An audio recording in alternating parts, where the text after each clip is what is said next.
Have you ever found yourself surrounded by boxes, a roll of tape, and some super confusing forms just thinking, there has to be an easier way to send this overseas? Well, guess what? There is.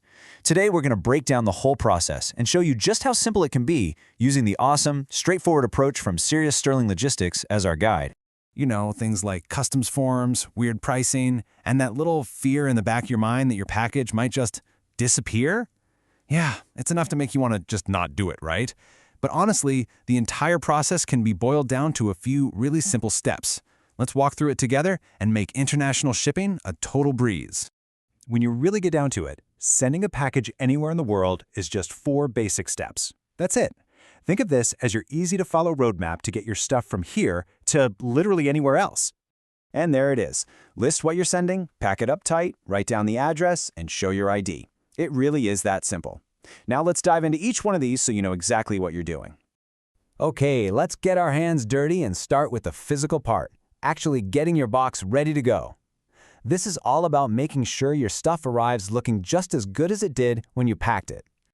Let's break this down a bit. That complete list of what's inside, that's not just for you. It's actually super important for customs officials. It tells them what's coming into their country and helps them figure out any taxes. And the packaging? Think of it like a suit of armor for your items. A good, strong box and lots of cushioning are your best friends on a long journey with sorting machines and a whole lot of handling. All right, let's talk about the big one. The question everyone always has, how much is this going to cost me? The pricing can seem a little tricky at first, but it's actually based on a really clear idea. So here's the key thing you need to know. Shipping cost is all about weight, but there are 2 kinds of weight. You've got the actual weight, what a scale says, but then there's volume weight, which is all about how much space your package takes up. And here's the kicker. Your final price is based on whichever one of those is bigger.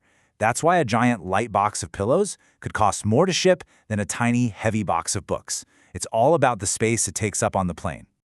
So what even is volume weight anyway? Well, it's a total standard in the shipping world. Just think of it like this.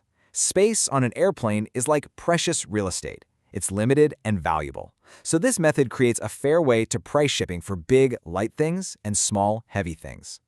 And get this, there's a super simple formula to figure it out. No crazy math here. You just measure your box in centimeters, length, width, and height, multiply all those together, and then divide that number by 5,000. Boom, that's your volume weight in kilograms. And that 5,000 number, it's not random, by the way. It's just the industry standard number that helps turn the size of your box into a weight. Pretty neat, huh? Okay, you're so close. Your package is all packed up, you totally get how the cost works, so let's get into the final details. This is the paperwork part of things, but don't worry, it's just as easy as the rest. These 3 things are absolutely crucial. I mean, a clear address is pretty obvious, right? But that mobile number for the person you're sending it to is just as important. It lets the local delivery person call them to arrange the drop-off, which is a lifesaver in a lot of places. And finally, your ID is just a standard security thing, required pretty much everywhere to know who's sending packages across borders. And speaking of your ID, you've got options. You only need to show a copy of one of these when you book your shipment. So whether you're sending something for your business or just for a friend, one of these will work perfectly. And paying for it all? It's designed to be super convenient. You can use modern payment methods like UPI or just simple online transfers.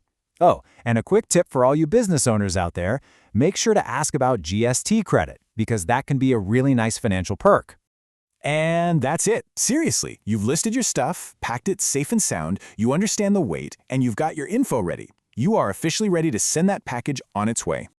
So if you're feeling ready to ship, the next step is just to get in touch with a logistics company. For example, you can reach out to Sirius Sterling Logistics, the folks whose process we've been following today, by email or by phone. They can give you a quote and get your shipment booked. So now you see how simple international shipping can actually be. No more confusion, no more stress, which really just leaves one question.